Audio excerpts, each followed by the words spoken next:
Good morning students. Class 11th subject accountancy. आज हम लोग अपने प्रिंसिपल्स आगे करेंगे बच्चों। हमने 5 प्रिंसिपल्स डिस्कस कर लिए थे। आज हम लोग 6th प्रिंसिपल डिस्कस करेंगे। कौन सा प्रिंसिपल है ये? मटीरियलिटी। नाम देखिए, मटीरियलिटी। मटीरियलिटी का मीनिंग क्या होता है? Materiality means importance. इम्पॉर्टेंस कैसे? देखिए क्या होता है बिज़नेस में, जैसे हमने फुली डिस्क्लोज़र वाला प्रिंसिपल किया था, उसमें क्या था कि जितनी भी इम्पॉर्टेंट इन्फॉर्मेशन होती है ये हम लोग बैलेंस शीट के लास्ट में फुट नोट में हम लोग डिस्क्लोज़ करते हैं। मटेरियलिटी वाला हमारा प्रिंसिपल भी सेम है।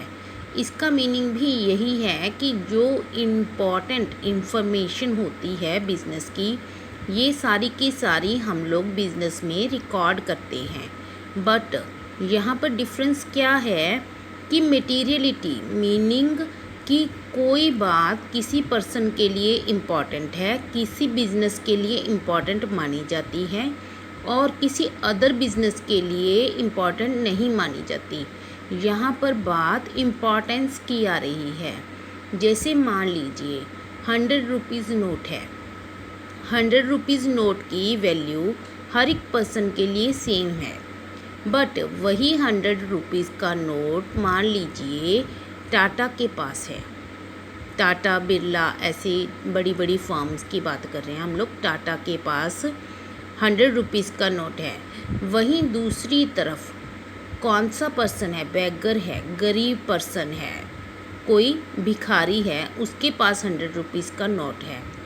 टाटा के लिए उस 100 रुपीज़ की जो इम्पोर्टेंस है वो ज़ीरो है, क्योंकि उसके लिए 100 रुपीज़ के नोट की कोई वैल्यू नहीं है, उतनी इम्पोर्टेंस नहीं है जितनी कि उस बेगर के लिए उस 100 रुपीज़ की वैल्यू है। यहाँ पर हम लोग बात इम्पोर्टेंस की कर रहे हैं कि किन एफ़र्ट्स की या किन चीज़ों की उस फर्म के लिए इम्पोर्टेंस है और किनके पास किनके लिए उसकी इम्पोर्टेंस नहीं है। ये हमारा प्रिंसिपल होता है मटीरियलिटी प्रिंसिपल। नेक्स्ट प्रिंसिपल है हमारा प्रूडेंस। प्रूडेंस भी बोल सकते हैं इसको हम लोग, कंजर्वेटिज़म भी बोल सकते हैं।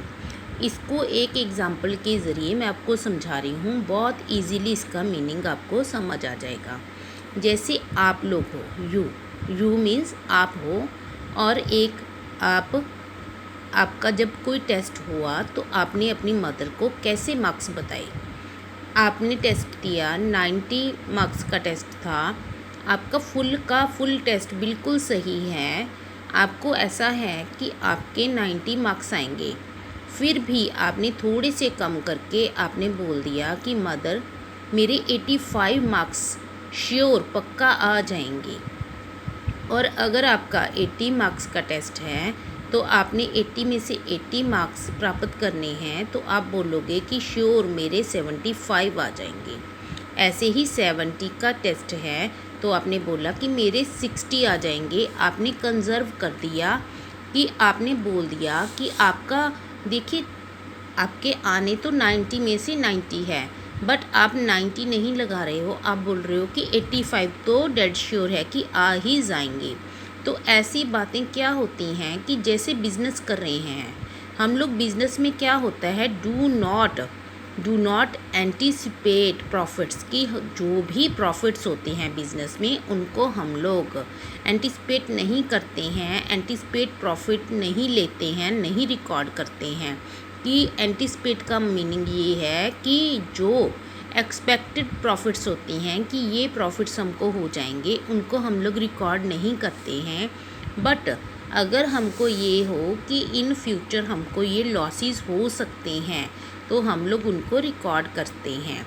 यही बातें आती हैं। ये कहाँ पर आती हैं, इसकी एग्जांपल देती हूँ अकॉर्डिंग द अकाउंटेंसी। आपको 2 एग्जांपल्स दे रही हूँ। जैसे creation of provision for doubtful debts. अगर डाउटफुल डेट्स हैं, डाउटफुल डेट्स का मीनिंग क्या होता है बच्चों? डेटर्स, जिनसे हमने पैसे लेने हैं। अगर वो डाउटफुल हैं कि क्या पता शायद में भी वो, जैसे हमने किसी पर्सन से 1000 रुपीज़ लेना है, क्या वो पर्सन हमको रिटर्न करेगा या नहीं करेगा। अगर डाउटफुल है तो हम लोग उसको प्रोविज़न में डालते हैं कि ये पर्सन हमको पैसे नहीं देगा, तो उसकी प्रोविज़न बना देते हैं, क्योंकि वो लॉस हो सकता है, एंटिसिपेटेड लॉस है, वो हो सकता है, तो हम लोग उसकी प्रोविज़न बना देते हैं। जैसे क्लोजिंग स्टॉक है, क्लोजिंग स्टॉक कॉस्ट और मार्केट प्राइस दोनों में से जो लेस होगी उसी के ऊपर हम लोग क्लोजिंग स्टॉक की वैल्यूएशन करते हैं। ये नहीं होता कि जो अमाउंट ज़्यादा होती है उसके ऊपर हम लोग क्लोजिंग स्टॉक की वैल्यूएशन करें। ये हमने आज 2 प्रिंसिपल्स किए, मटीरियलिटी और प्रूडेंस भी बोल सकते हैं और कंजर्वेटिज्म भी बोल सकते हैं। नेक्स्ट प्रिंसिपल के साथ नेक्स्ट वीडियो में फिर मिलेंगे, तब तक के लिए गुड बाय।